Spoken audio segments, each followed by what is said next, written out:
What's up, you guys? My name is Aubrey, this is my channel, and today we're going to be talking about selling your Turo fleet. Now, if you are somebody that has a Turo fleet, or if you are wanting to become a Turo host, one question that you will inevitably be faced with at some point in time is, when is the right time to sell a Turo car, or multiple Turo cars? So in this video, I'm going to be breaking down that exact question. I'm going to be talking about how to know when it's time to sell a car.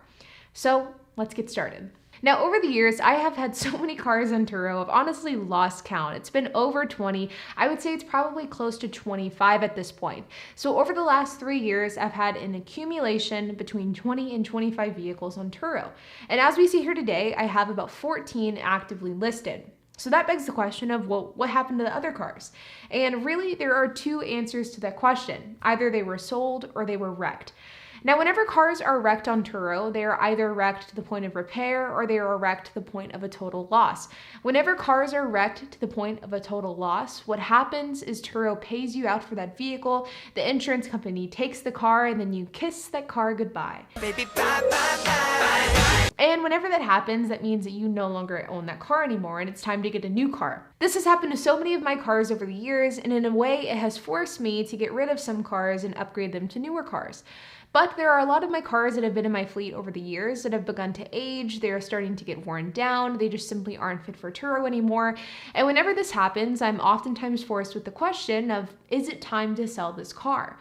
And this is oftentimes a much tougher question because it's something that you need to decide on your own. It's easy whenever a Turo car gets totaled out because you don't have much of a choice in the matter. But whenever it comes to deciding to sell a car, it's much more difficult because you have to go through the process of pricing the car, selling it, delisting it on the platform. It's a much harder thing to come to terms with because every day that you're looking at selling that car is a day that it could have been rented out on Turo making you money, but it simply isn't. And so that's what I want to focus on in this video, is how to decide if it's time to sell one of your Turo cars or multiple cars in your Turo fleet. So whenever it comes to deciding whether or not it's time to sell a car, the first question that you should ask yourself is, how is it performing income-wise? How much money is it making in relation to how much it's costing? If a car is costing you more money than it's making, that is a really clear-cut way to know that it's probably time to sell that car. Now, there could be a number of different reasons as to why a car is costing you more money than it's making. It could be because the car is getting older and because of that, it's having maintenance issues. It could be that the car just simply isn't getting rented out as often and thus you're not making as much money on it. It could be because of things like tires or oil changes. There could be a ton of different reasons as to why a car is costing you money. But if you decide at the end of each month that a car is simply no longer making the money that it needs to in order to justify it being listed, then that's a good indicator that it's probably time to sell. This is why I encourage all of you to always keep a monthly P&L statement. Don't go based off of the earnings graph that Turo provides you. I encourage you to actually make an Excel document to keep track of your expenses and your profit and how much each car is making, because you want to be able to know how much a car is making on a month-by-month basis. In fact, in my case, I not only keep track of how much the car is costing, how much it's making, but I also keep track of how much is being rented out. And that is something called utilization rate. A high utilization rate is a good thing. It means that the car is being rented out often. But if a car is beginning to have a lower and lower utilization rate, then that is a good indicator that something could be wrong and it may be time to sell that car. Number 2 is mileage. Now, mileage is something that isn't going to be clear-cut for every single host or even every single vehicle, but there is going to become a point where your cars have too many miles on them, and because of that, it may be time to sell. Now, with Turo, you're allowed to list cars that have 130,000 miles or more, and as long as your car is in good condition and as long as it's being well maintained, then your car can stay on the platform even past that mileage marker. In fact, my oldest car has 175,000 miles on it. But where this could end up becoming an issue is, number 1, if your guests are not expecting to be renting a high mileage car, and number 2, if maintenance issues start to come up because of the higher mileage. Both of these can become pretty big issues if you aren't prepared for them. Guests oftentimes don't like to be driving a car with 180,000 miles, especially if they weren't expecting it. A good way to mitigate this problem is to be very upfront and honest with your guests before they rent about the mileage of the car. For example, my higher mileage cars say in their listing that they're a high mileage. That way, everybody who rents my car knows ahead of time that this is a high mileage vehicle. There is no shock, no surprises. They know exactly what they're getting. I have found that being honest, transparent, and open with my guests about my Turo fleet has been something that has been invaluable. I get no complaints about my cars because the guests know what they're expecting. But the second point here is maintenance, and maintenance can be something that can become a big issue. And that's one of the reasons why mileage isn't something that is black and white. Mileage is going to have very different impacts on a vehicle depending on the make and the model of the car. For example, a high mileage Hyundai is going to be significantly less reliable than a high mileage Toyota, and a high mileage Ford is probably going to be somewhere in the middle. It's not going to be as reliable as a Toyota, but it's not going to be as volatile as a Hyundai. You need to be able to gauge the mileage in context to the car's make and model. All cars are not created equal, and you need to be able to keep this in mind when deciding whether or not it's time to retire a car. But again, similar to my point earlier, if mileage is starting to become a big issue that is noticeable and it's becoming a hurdle in your Turo fleet, that can probably be a good indicator that it's probably time to sell that car. And the next point, and in my opinion, one of the more underrated reasons as to why to sell, is guest complaints. This is something that I think too many hosts do not take seriously enough, but guest complaints is a very real and very valid reason to sell a car. If you're finding that too many guests are complaining about a car for one reason or another, chances are there is something wrong with that car, and chances are it may be time to sell the car, or it should be time to invest into it in order to fix it. I'll give you a personal example. I have a 2011 Ford Fusion that I personally really like. It was one of my better performers on the Turo fleet. It did very well. It was pretty sturdy. It didn't have a ton of issues. But over the years, as it's been rented out, the reviews on this car have slowly started to decline. I used to get almost all 5-star reviews. Then it went to some 5s and some 4s. Then it went to some 5s, some 4s, and some 3s.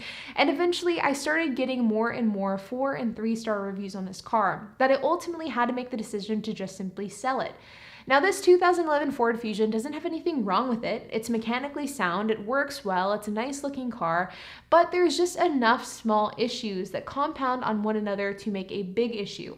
For example, the car has some stains on the inside, which can make it feel a little bit dirty even whenever it's clean.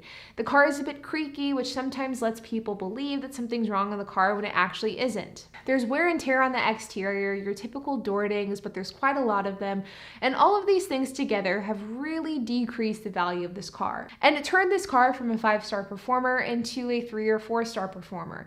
And because of the fact that 3-star reviews can be absolutely detrimental to your Turo profile, I ultimately decided that it wasn't worth it to keep this car on the platform, and I would instead sell it while I could and use the money to buy a more updated, cleaner car. This is something that is incredibly important to keep in mind because a car may on the surface be a good performer. It may be making you money each and every month. In fact, it may be making you a lot of money each and every month. But if guests are leaving the rental feeling dissatisfied with the service and the vehicle that you provided, then keeping that car on the platform simply is not worth it. It's going to cause you a lot of issues long term. In fact, it could in some cases risk you getting kicked off of the Turo platform. Another question that's important to ask yourself is what type of Turo host are you and what type of host do you want to be? I've talked about it so much on this channel, but my business model with Turo is low-end economy cars. That's what I specialize in. All of my cars are a little older. They have a little bit of wear and tear. None of them are perfect. And as a result, I can get away with a lot more than a high-end luxury vehicle host can get away with because my cars are very cheap. If somebody's paying $30 per day for a car, there is a certain expectation that comes along with that. They don't necessarily expect for the car to be flawless. They don't expect for it to be a dealer quality. They expect for some wear and tear because of the low price associated with the rental. But alternatively, if I was renting out Tesla Model X's or the newest addition to my fleet, my Maserati Ghibli, there's a much higher expectation that comes along with that rental. For example, my Maserati will not be able to get away with nearly as much as my Toyota Yaris will because of the fact that my Toyota Yaris is priced at $30 a day while my Maserati is priced at $150 per day. There is a higher expectation that comes along with a higher price. And because of that, my Maserati will have to be sold and be retired from the fleet probably much sooner than the recent Toyota Yaris that I purchased. You need to keep these expectations in mind because these expectations will ultimately dictate your short-term and long-term business decisions. This is another reason as to why I love the business model that I preach so much on this channel. I love the low-end economy car business model because I think the longevity and the sustainability of this model is unmatched compared to any other model out there. Now, I know, at least in my opinion, selling cars is like the not so fun part of the equation. I love buying cars, I love adding cars to the fleet, but I hate selling them because I hate making the decision that a car can no longer make me money and it has to be sold. Because at the end of the day, all of my cars make more money than they cost, and every single day that a car is sitting means means that it's less money that goes into my pocket. But unfortunately, making the decision to sell cars is a decision that you have to sometimes make in the Turo business. And all of these points that I've made in this video should help point you in the right direction to deciding whether or not it's time for you to sell some of your cars. Like always, you guys, if you have any questions, comments, if you have anything to add, I would love to hear it. So make sure to leave a comment down below. And while you guys are at it, make sure to hit the like button, hit the subscribe button, and hit the notification bell. And I will see you guys in the next video.